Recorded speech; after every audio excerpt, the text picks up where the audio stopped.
People imagine theft as something loud, a broken lock, a forced door, a cart rushing into the night. But in the city of Namar, the temple's wealth didn't sit behind locks. It sat behind numbers. The temple was the bank. Farmers stored grain there. Merchants stored silver there. Loans were issued from its storehouses.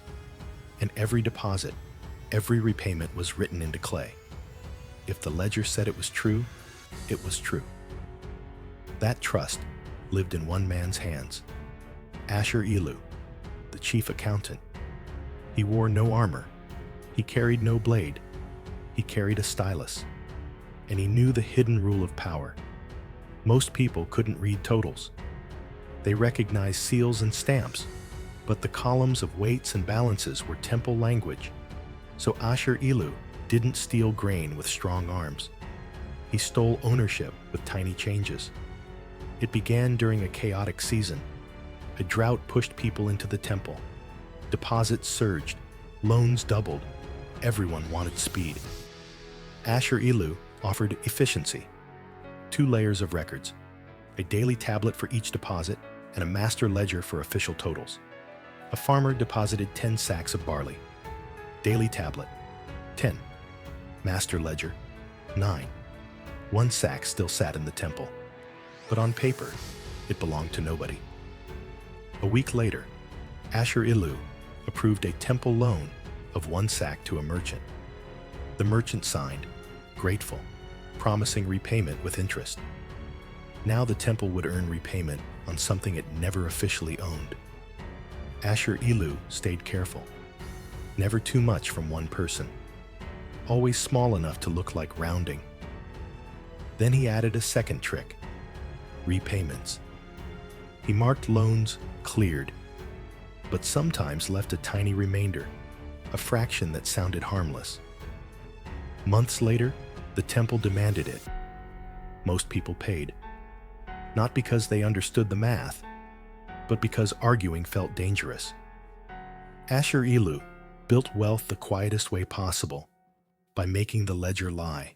His mistake was assuming nobody would check. Then a new young scribe arrived, Enzi. Curious, precise. Enzi didn't accuse anyone. He compared. At sunrise, before the rush, he counted sacks with a friendly guard. He noted seal marks on storage rows. He wrote his own totals. Then he compared them to the daily tablets. Close, but always slightly higher. Not once. Repeated. That wasn't error. It was design. Enzi waited for a day of heavy traffic. Offerings, deposits, loans. When efficiency became an excuse. That evening, he got permission to copy a section of the master ledger. A priest approved it without thinking. Then Enzi visited a merchant and asked to see the merchant's receipt tablet. Receipt, 10 sacks deposited. Master ledger, 9. Same seal, same date, different reality. Enzi brought both tablets to a senior priest. The priest understood immediately. If sealed records could be bent, the temple's authority could crack.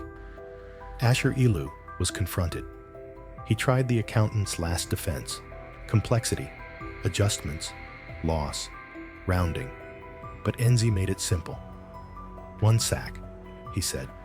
Here's where it vanished, and here is the pattern. An audit followed.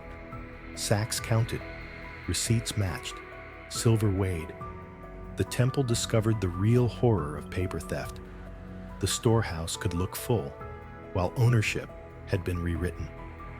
Ashur-ilu didn't rob with force. He robbed with credibility. And that's why this story matters. A system can have walls and guards, and still be vulnerable to the quietest weapon on earth, a number.